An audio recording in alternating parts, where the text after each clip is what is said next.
Hello hi ಎಲ್ರಿಗೂ ನಮಸ್ಕಾರ. Welcome back to my channel. ಇವತ್ತು ನಾನು ನನ್ನ ಫ್ರೆಂಡ್ ಇಬ್ಬರು ಸೇರಿಕೊಂಡು ಚಿಕ್ಕಬಳ್ಳಾಪುರಕ್ಕೆ ಹೋಗ್ತಿರುವಂಥದ್ದು.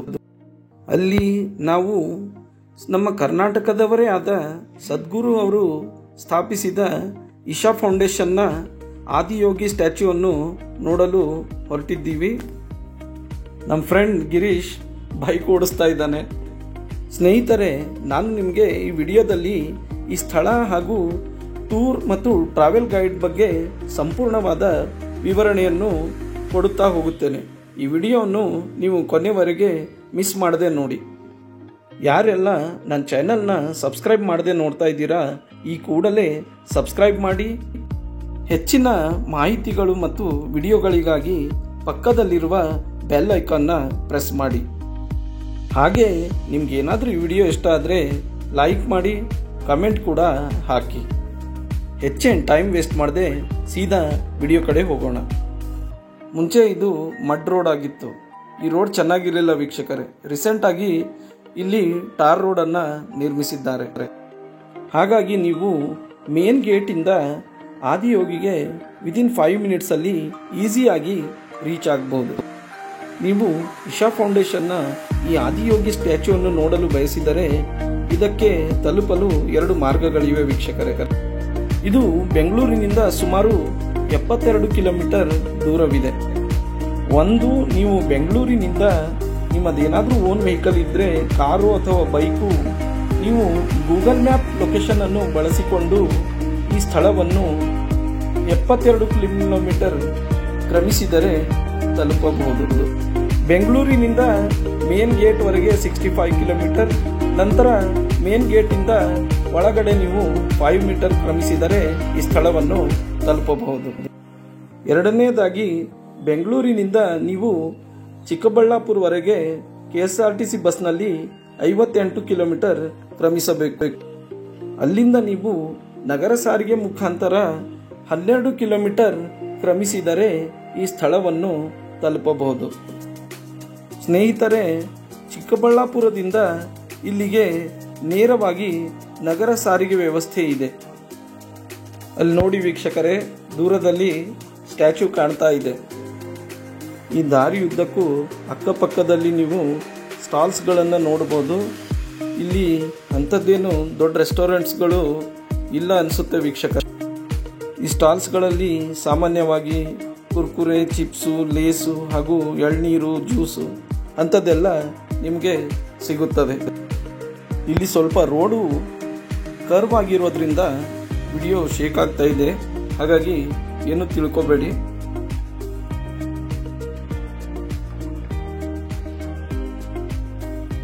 ನಿಮಗೆಲ್ಲ ತಿಳಿದಿರುವಂತೆ ಚಿಕ್ಕಬಳ್ಳಾಪುರ ದ್ರಾಕ್ಷಿಗೆನೆ ಫೇಮಸ್ ವೀಕ್ಷಕರೇ.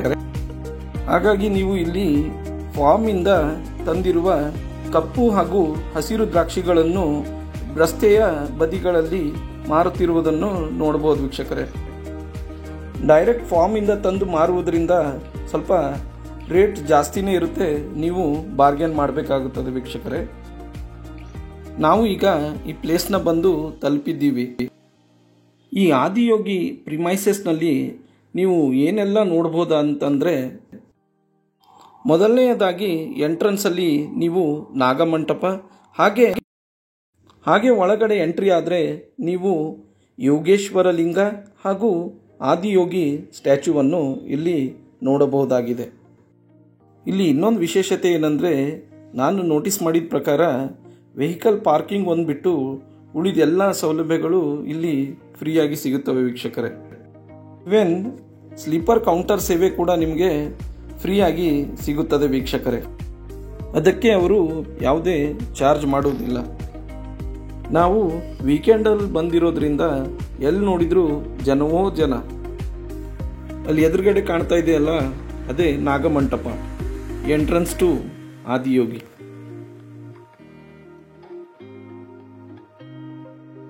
ಈ ನಾಗಮಂಟಪದ ವಿಶೇಷತೆ ಏನಂದರೆ ವೀಕ್ಷಕರೇ, ಇಲ್ಲಿ ನೀವು ನಾಗಾರಾಧನೆ ಅಥವಾ ಸರ್ಪ ಸೇವೆಯನ್ನು ಮಾಡಬಹುದು.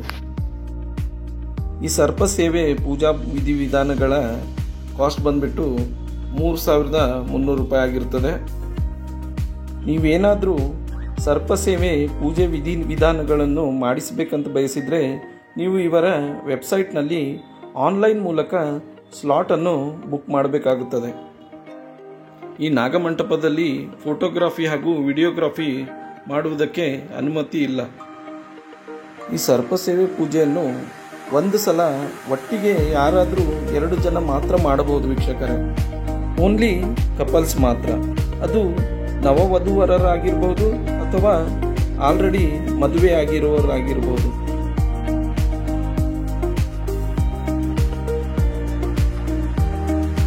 ಈ ಸರ್ಪಸೇವೆ ಪೂಜೆ ಮಾಡುವುದರ ಲಾಭಗಳೇನೆಂದರೆ ನಾಗದೋಷ ಪರಿಹಾರವಾಗುತ್ತದೆ. ಅಲ್ಲೊಬ್ರು ಹೇಳ್ತಾ ಇದ್ರು ವೀಕ್ಷಕರೇ, ವಿಶೇಷವಾಗಿ ಹೆಣ್ಣು ಮಕ್ಕಳು ಈ ಪೂಜೆ ಮಾಡಿಸುವುದರಿಂದ ಅವರ ಜೈವಿಕ ಆರೋಗ್ಯವು ವೃದ್ಧಿಯಾಗುತ್ತದೆ ಅಂತೆ. ಹೆಣ್ಣು ಮಕ್ಕಳು ದೈಹಿಕವಾಗಿ ತುಂಬ ಅಶಕ್ತತೆಯಿಂದ ಬಳಲುತ್ತಿದ್ದರೆ ಹಾಗೂ ಚರ್ಮ ರೋಗಗಳಿಂದ ಏನಾದರೂ ಬಳಲ್ತಾ ಇದ್ದರೆ ಅದು ಕೂಡ ಈ ಸರ್ಪದೋಷ ಸೇವೆ ಮಾಡುವುದರಿಂದ ಪರಿಹಾರ ಸಿಗುತ್ತದೆ ಅಂತ ಹೇಳ್ತಾ ಇದ್ರು. ಹಾಗೆ ಈ ಪೂಜೆ ಮಾಡಿಸುವುದರಿಂದ ಒಂದು ಕುಟುಂಬದ ಒಳಿತಿಗಾಗಿ ಏನೆಲ್ಲ ಅಭಿವೃದ್ಧಿ ಆಗಬೇಕೋ ಅದು ಎಲ್ಲ ಆಗುತ್ತಂತೆ ವೀಕ್ಷಕರೇ. ನಿಮ್ಮ ಕುಟುಂಬದಲ್ಲಿ ಯಾರಿಗಾದರೂ ಆರೋಗ್ಯದ ಸಮಸ್ಯೆ ಇರ್ಬೋದು ಅಥವಾ ಹಣಕಾಸಿನ ತೊಂದರೆ ಇರ್ಬೋದು, ಈ ಸರ್ಪಸೇವೆ ಮಾಡುವುದರಿಂದ ಎಲ್ಲ ಸಮಸ್ಯೆಗಳು ಪರಿಹಾರವಾಗುತ್ತವೆ ಹಾಗೂ ದಿನನಿತ್ಯದಲ್ಲಿ ನಿಮ್ಮ ಕುಟುಂಬವು ಏಳಿಗೆಯನ್ನು ಕಾಣುತ್ತದೆ ಅಂತ ಅಲ್ಲಿ ಹೇಳ್ತಾ ಇದ್ರು ವೀಕ್ಷಕರೇ. ಈ ಸರ್ಪಸೇವೆ ಪೂಜೆ ಇನ್ನೊಂದು ವಿಶೇಷತೆ ಏನಂದರೆ, ನೀವು ಪೂಜೆ ಮಾಡಿಸಿದ 4 ಗಂಟೆಯ ನಂತರ ಆ ಪಾಸಿಟಿವ್ ಎನರ್ಜಿ, ಆ ಬಲ ನಿಮಗೆ ಟ್ರಾನ್ಸ್ಫರ್ ಆಗುತ್ತಂತೆ ವೀಕ್ಷಕರೇ.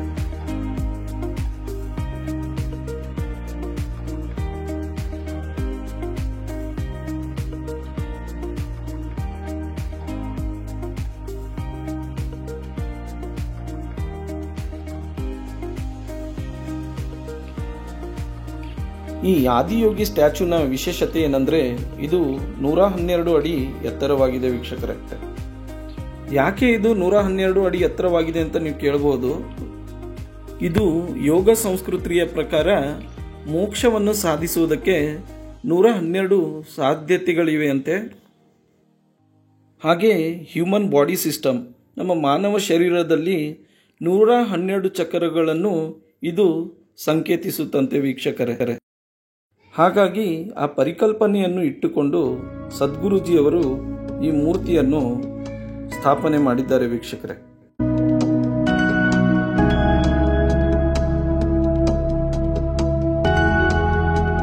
ನಾವು ಇವಾಗ ಸ್ಟ್ಯಾಚ್ಯೂ ಹತ್ರ ತಲುಪಿದ್ದೇವೆ. ಇಲ್ಲಿ ಜನಗಳು ಕ್ಯೂ ಅಲ್ಲಿ ನಿಂತಿರೋದನ್ನ ನೀವೆಲ್ಲ ನೋಡ್ಬೋದು. ಇವರೆಲ್ಲ ಆ ಎದುರುಗಡೆ ಕಾಣುವ ಮಂಟಪದಲ್ಲಿರುವ ಯೋಗೇಶ್ವರ ಲಿಂಗದ ದರ್ಶನಕ್ಕಾಗಿ ಕಾಯ್ತಾ ಇದ್ದಾರೆ. ಇಲ್ಲೂ ಕೂಡ ಆ ಮಂಟಪದಲ್ಲಿ ವಿಡಿಯೋಗ್ರಫಿ ಹಾಗೂ ಫೋಟೋಗ್ರಫಿ ಎರಡೂ ಅನುಮತಿ ಇರುವುದಿಲ್ಲ.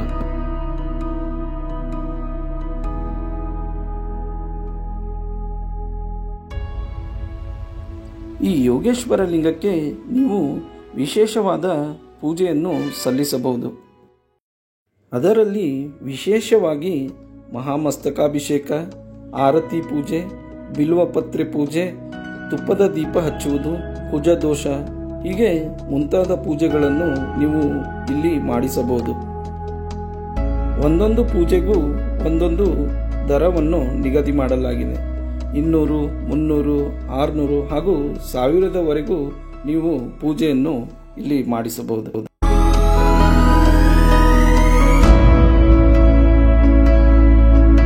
ಇದೇ ರೀತಿ ಸೇಮ್ ತಮಿಳುನಾಡಿನ ಕೊಯಂಬತ್ತೂರಿನಲ್ಲಿ ಕೂಡ ಇಶಾ ಫೌಂಡೇಶನ್ ಅನ್ನು ಸ್ಥಾಪಿಸಲಾಗಿದೆ. ಅಲ್ಲಿ ಅನೇಕ ಅಭಿವೃದ್ಧಿ ಕೆಲಸಗಳನ್ನು ಮಾಡಿದ್ದಾರೆ ಹಾಗೂ ಮೂಲ ಸೌಕರ್ಯಗಳನ್ನು ಕೂಡ ಬಂದವರಿಗಾಗಿ ಕಲ್ಪಿಸಿಕೊಡಲಾಗಿದೆ ವೀಕ್ಷಕರೇ. ಕೊಯಂಬತ್ತೂರಿನ ಇಶಾ ಫೌಂಡೇಶನ್ನಲ್ಲಿ ಬಂದವರಿಗಾಗಿ ವಸತಿ ಗೃಹ, ಹೋಟೆಲ್, ಯೋಗ ಮಂದಿರ ಹಾಗೂ ಗೋಶಾಲೆ ಮುಂತಾದ ಅಭಿವೃದ್ಧಿ ಕೆಲಸಗಳನ್ನು ಇಶಾ ಫೌಂಡೇಶನ್ ಅವರು ಮಾಡಿದ್ದಾರೆ. ಮುಂದಿನ ದಿನಗಳಲ್ಲಿ ಇಲ್ಲಿ ಕೂಡ ಅದೇ ರೀತಿ ಅಭಿವೃದ್ಧಿಯ ಕೆಲಸಗಳನ್ನು ಕೊಯ್ಗೊಳ್ತಾರೇನೋ ಅಂತ ಕಾದು ನೋಡಬೇಕಾಗಿದೆ ವೀಕ್ಷಕರೇ.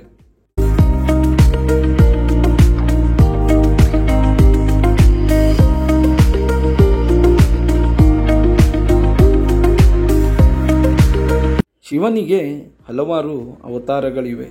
ನೀವು ಇಲ್ಲಿ ಧ್ಯಾನಗ್ರಸ್ತರಾದ ಹಾಗೂ ಯೋಗಗ್ರಸ್ತರಾದ ಕೊರಳಿಗೆ ಸರ್ಪವನ್ನು ಸುತ್ತಿಕೊಂಡಿರುವ ಶಿವನ ಅವತಾರವನ್ನು ನೋಡಬಹುದು. ಶಿವನ ವಾಹನ ನಂದಿ. ಅಲ್ಲಿ ಮುಂದೆ 2 ನಂದಿ ವಿಗ್ರಹಗಳನ್ನು ಸಿದ್ಧಪಡಿಸಲಾಗಿದೆ. ಬಹುಶಃ ಆ 2 ನಂದಿ ವಿಗ್ರಹಗಳನ್ನು ನಾಳೆ ಸದ್ಗುರು ಅವರು ಉದ್ಘಾಟನೆಯನ್ನು ಮಾಡಲಿದ್ದಾರೆ. ನನ್ನ ಪ್ರಕಾರ ಈ ಮೂರ್ತಿ ಒಂದು ಐಕಾನ್ ಅಂತಲೇ ಹೇಳ್ಬೋದು ವೀಕ್ಷಕರೇ. ಏಕೆಂದರೆ ಸಾಮಾನ್ಯವಾಗಿ ಕಾರುಗಳಲ್ಲೆಲ್ಲ ಮುಂದೆ ಈ ಮೂರ್ತಿಯನ್ನು ಹಾಕಿರುತ್ತಾರೆ. ನಿಮಗೇನಾದರೂ ಇಶಾ ಫೌಂಡೇಶನ್ ರಿಲೇಟೆಡ್ ವಸ್ತುಗಳೇನಾದರೂ ಬೇಕಾಗಿದ್ದರೆ, ಪುಸ್ತಕಗಳಾಗಿರ್ಬೋದು, ರುದ್ರಾಕ್ಷಿ ಮಾಲೆ, ಸರ, ಉಂಗುರ, ಆದಿಯೋಗಿ ಸ್ಟ್ಯಾಚು, ಹೀಗೆ ಮುಂತಾದ ವಸ್ತುಗಳು ನಿಮಗೆ ಹೊರಗೆ ಸ್ಟಾಲ್ನಲ್ಲಿ ಲಭ್ಯವಿರುತ್ತದೆ. ನೀವು ಮನೆಗೆ ಹಿಂದಿರುಗುವಾಗ ಅದನ್ನು ಕೊಂಡುಕೊಳ್ಳಬಹುದು. ನೀವು ಪೂಜೆ ಮುಗಿಸಿ ಹೊರಗೆ ಬಂದ ನಂತರ ನಿಮಗೆ 100 ರೂಪಾಯಿಗೆ 5 ಎಳ್ಳುಂಡೆ ಪ್ರಸಾದ ಸಿಗುತ್ತದೆ ವೀಕ್ಷಕರೇ. ಟೇಸ್ಟ್ ಮಾತ್ರ ಸಖತ್ತಾಗಿರುತ್ತದೆ. ಅದನ್ನು ಮರಿದೇ ನೀವು ತೆಗೆದುಕೊಂಡು ಹೋಗಿ.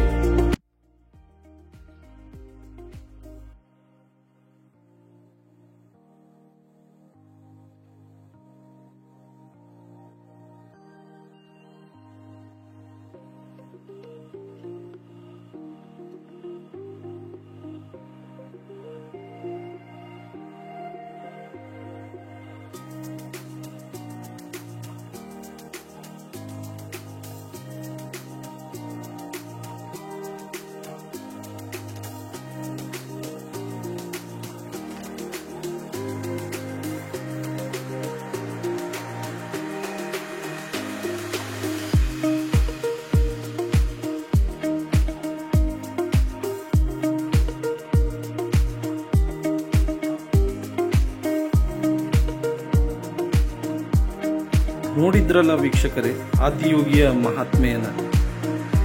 ಮುಂದಿನ ವಿಡಿಯೋದಲ್ಲಿ ಈ ಆದಿಯೋಗಿಯ ಸುತ್ತಮುತ್ತಲಿರುವ ಪ್ರೇಕ್ಷಣೀಯ ಸ್ಥಳಗಳ ವಿಡಿಯೋಗಳನ್ನು ಹಾಕುತ್ತೇನೆ. ಅದನ್ನು ಕೂಡ ನೋಡಿ ನಮ್ಮನ್ನು ಹರಸಿ ಅಂತ ಕೇಳಿಕೊಳ್ಳುತ್ತೇನೆ.